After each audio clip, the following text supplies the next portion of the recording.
ஓம் நம சிவாய்.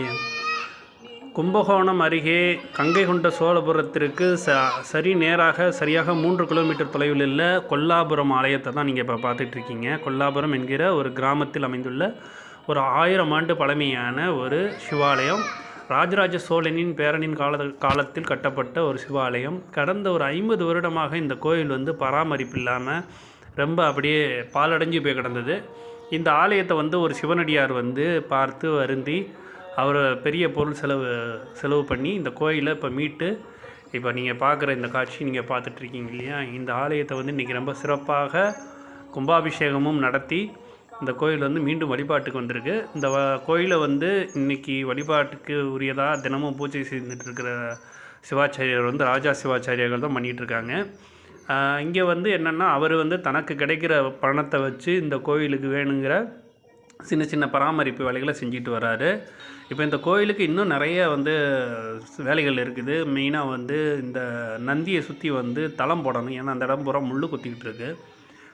இன்னும் பார்த்திங்கன்னா இந்த கோயிலில் நிறைய பராமரிப்பு வேலைகள் சின்ன சின்ன வேலைகள் நிறைய இருந்துக்கிட்டு இருக்குது. ஸோ யாருக்காவது ஒரு சிவாலயத்திற்கு உதவி செய்ய வேணும், ஏதேனும் ஒரு நற்பணி செய்ய வேணும் அப்படின்னு விருப்பம் இருந்தீங்கன்னா நீங்கள் இந்த ஆலயத்துக்கு நீங்கள் செய்யலாம். ஒரு காலத்தில் ஓஹோன்னு இருந்த ஒரு ஆலயம். ராஜேந்திர சோழன் மகன் எல்லாமே இருந்த ஒரு ஊர். இந்த ஊர் இந்த ஊருடைய பழமையான காலகட்டத்தில் பார்த்திங்கன்னா இது கொள்ளர்கள் வாழ்ந்த கொள்ளர்கள்னால் இந்த தேர் அதெல்லாம் செய்கிறாங்க இல்லையா, அவங்களுடைய ஊராக இருந்ததாக சொல்கிறாங்க. இந்த ஊரில் இருக்கக்கூடிய இந்த சிவபெருமானுடைய பேர் குற்றம் தவிர்த்த நாதர், அதாவது குற்றத்தை பொறுத்துக்கிட்ட நாதர். அந்த அம்மா பேர் அபிராமி, அன்னை அபிராமி சமேத குற்றம் பொறுத்த நாதர் ஆலயம். ஸோ இந்த ஆலயத்திற்கு வருகை தந்து இந்த கோயிலை பாருங்கள். நிறைய அன்பர்கள் சின்ன சின்ன உதவிகள் செஞ்சுக்கிட்டு இருக்கிறாங்க. இன்னும் இந்த கோயிலுக்கு பராமத்து பணிகள் நிறைய இருக்குது.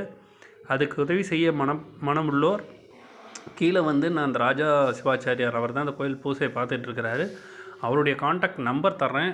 நீங்கள் அவரை தொடர்பு கொண்டு பேசிக்கிட்டு என்ன மாதிரி உதவி வேணும், என்ன பண்ணலாம் அப்படி சொல்லிட்டு பார்த்து உங்களால் முடிஞ்ச கடமைகளை செய்யுங்க. எல்லாருக்கும் எல்லாமல்ல எம்பிரான் சிவபெருமானின் ஆசீர்வாதம், குற்றம் பொருத்தநாதருடைய ஆசீர்வாதம் கிடைக்க வேண்டுகிறேன். நம சிவாய். தென்னாட்டிய சிவனை போற்றி, எந்நாட்டவர்க்கும் இறைவா போற்றி.